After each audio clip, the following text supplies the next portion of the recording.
শুভ সকাল বন্ধুরা, happy rainy day. আজকে তোমরা এই বৃষ্টির দিনটা কেমনভাবে কাটাচ্ছ?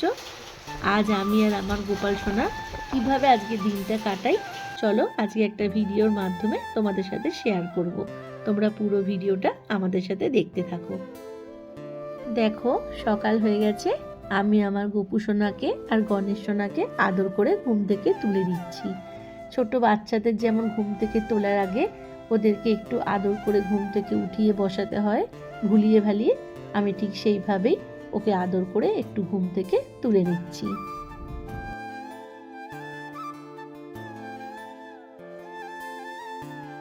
ওদের আমি ঘুম থেকে উঠিয়ে বসিয়ে দিয়েছি।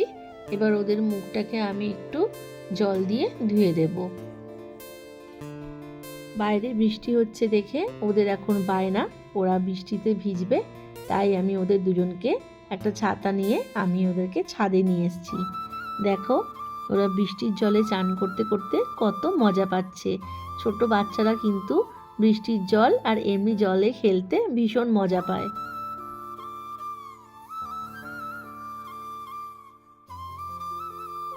ওদের স্নান হয়ে গেছে। আমি এবার ঘরে গিয়ে একটু ভালো জলে স্নান করিয়ে দেবো, না হলে বৃষ্টির জল বসে ওদের ঠান্ডা লেগে যেতে পারে।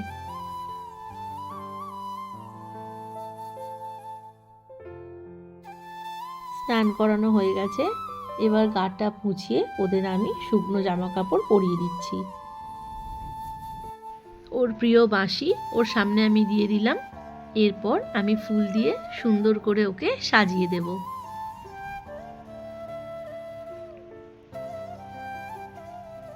ওর কানের পাশে একটা ফুল আমি গুজে দিচ্ছি।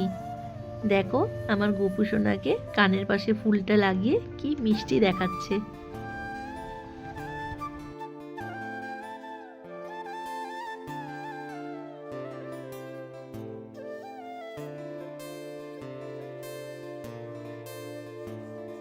ওদের সকালের ভোগে আমি মিষ্টি লোকুন্দানা আর জল দিয়েছি, আর ওদের খাবারে আমি তুলসী পাতাও দিয়ে দিয়েছি।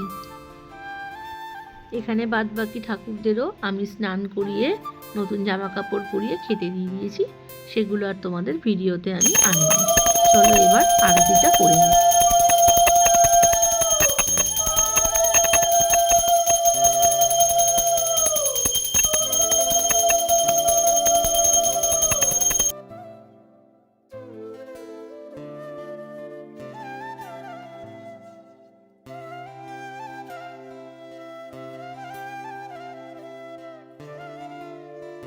ওরা এখন খাক, আমি ওদের এবার দুপুরবেলার ভোগটা রেডি করে নিই।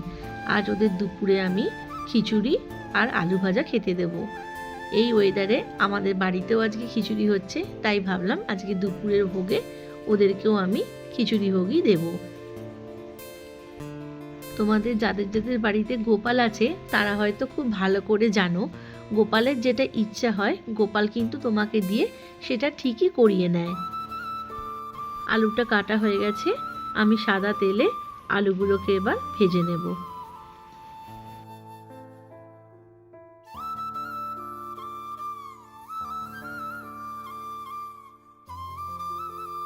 আলুগুলো ভাজা হয়ে গেছে। আমি আলু ভাজাগুলো একটা থালার মধ্যে তুলে নিচ্ছি।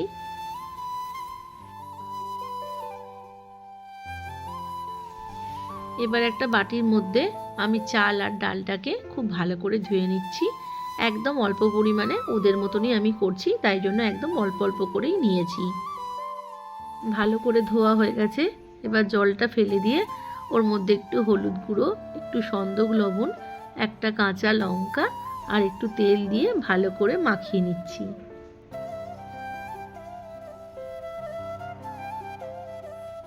এরপর সামান্য পরিমাণ জল আমি ওর মধ্যে দিয়ে দিলাম।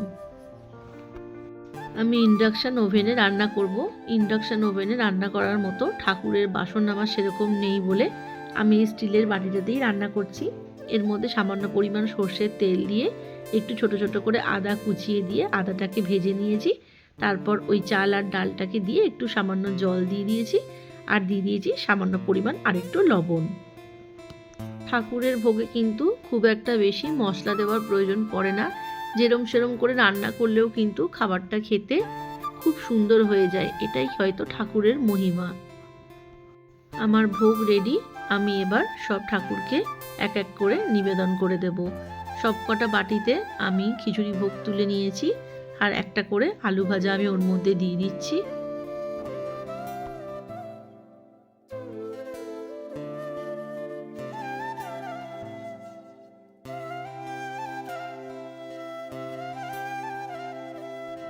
আমি আমার গোপাল সোনাকে ভোগ দিয়ে দিয়েছি। কথায় আছে, ভোগ দর্শনেই দুর্ভোগ কাটে। আমি তোমাদেরকে সেই সুযোগ করে দিয়েছি, তোমরা সবাই ভোগ দর্শন করো। আজকে আমাদের বৃষ্টির দিনে কাটানো মুহূর্তগুলো তোমাদের কেমন লাগলো অবশ্যই জানিও। যদি ভালো লেগে থাকে তাহলে একটা লাইক, কমেন্ট, শেয়ার করো। আর এখনও যারা আমার চ্যানেলটাকে সাবস্ক্রাইব করোনি তারা চ্যানেলটা সাবস্ক্রাইব করে আমার চ্যানেলটার পাশে থেকো। দেখা হচ্ছে নেক্সট কোনো ব্লগে।